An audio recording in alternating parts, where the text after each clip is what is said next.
Selon les statistiques de la CI, les femmes étaient nombreuses à s'enrôler que les hommes. Il y a eu des femmes candidates, mais curieusement, on a vu que les mêmes femmes ont voté des hommes. Et après ça, les mêmes femmes se plaignent disant qu'elle n'est pas représentée. Vous ne voyez pas que c'est un peu chercher quelque chose et son contraire à la fois? Bon, je suis victime de ce que vous racontez. J'étais candidate aux élections. Ah, voilà, ça c'est un bon exemple. Oui. Okay. Et il est vrai que la femme du Maniema est demandée à beaucoup de formations, beaucoup d'apprentissage. Elle s'oublie, elle s'ignore. Et moi, ça m'étique aussi en tant que femme. Et quand on se retrouve que non, on n'a pas été désigné, on n'a pas été choisi pour gérer quoi que ce soit, par exemple dans le gouvernement, j'entends les femmes décrier. Pourquoi pendant les élections, les femmes n'ont pas haussé les tons pour dire que non, voilà, il était grand temps de voter la femme? Ça, c'est la question que les hommes se posent. Oui, c'est de ça que je suis en train de réagir. Je dis que tout relève de l'inconscience de la femme du Maniema. Elle se sous-estime. Elle est trop derrière, en fait, les dos des hommes, pensant que c'est seulement les hommes qui peuvent faire mieux les choses, bien les choses. Je te dis que j'étais victime, même si elle n'était pas demandée à me voter, mais il y avait les femmes dans... Moi, j'étais candidate dans l'opposition, dans le parti Ensemble pour la République, du président Moïse Katumbi Tchapou. Mais il y en avait des femmes dans les partis de l'Union Sacrée. Pourquoi elles n'ont pas voté, ces femmes-là? On se retrouve aujourd'hui avec 22 députés, aucune femme. Les gens n'ont pas été respectés. Qui devait les faire? C'est nous-mêmes. Comme vous l'avez signalé là, nombreuses sommes de femmes du Maniema, et ce sont nous qui accompagnons toujours ces hommes-là.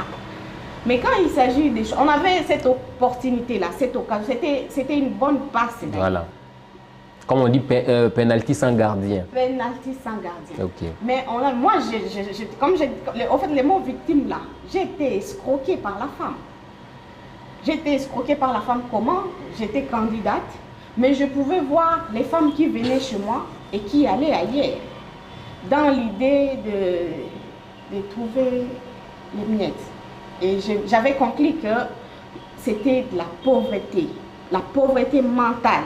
Hein? Parce que quand on est nourri, quand on est enrichi... Là, c'est toutes les femmes qui vous suivent. Hein? Quand vous dites ça, c'est toutes les femmes qui vous suivent. Tout relève de la pauvreté mentale. Aucune femme. Il y a eu 22 députés et aucun homme sous réserve vivant avec handicap. Je ne connais pas tous les députés physiquement, c'est comme ça que j'ai dit sous réserve. Peut-être qu'on peut avoir aussi une personne vivant avec handicap là-bas. Donc il y a eu d'abord une compétition. Et ce sont celles-là qui ont gagné à la compétition qui s'imposent aujourd'hui. Qui s'imposent.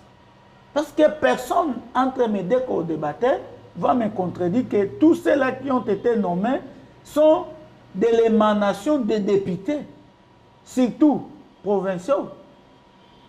Et les gouverneurs attendaient la liste, par exemple, de l'IDPS qui avait juste ces 3 députés, des pères qui avaient 5 ou 6 députés, n'est-ce pas, A24, A25, il y a eu Ensemble qui avait 2 et les autres partis. Il attendait les noms de ce député-là.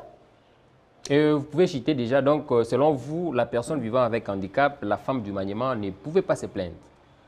Vu ce que nous venons de vivre, les élections, nous pensons qu'en se plaignant aujourd'hui, c'est taper à côté. C'est taper à côté. Parce qu'il y a eu une bataille et la femme n'a pas été à l'autel. La personne vivant avec handicap, parce qu'elle-même s'est dit qu'elle n'est plus discriminée. C'est-à-dire que même pendant la campagne, elle devait battre campagne comme tout le monde et être représentant. Et à ce moment-là, si on avait une personne vivant avec handicap comme député provincial, nous pensons que cette personne pouvait chercher ses frères de cette catégorie et faire une proposition qui devait passer.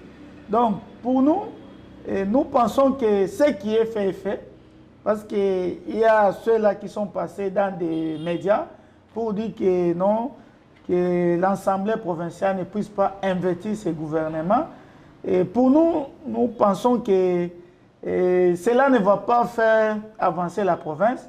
Surtout que les députés vont analyser les programmes du gouvernement. C'est le programme qui sera débattu. Et lorsque le programme est validé, à ce moment-là, l'Assemblée investit le gouvernement. C'est-à-dire l'Assemblée ne va pas regarder les figures des personnes, mais l'Assemblée regarde le programme qui lui sera soumis pour examen. D'accord.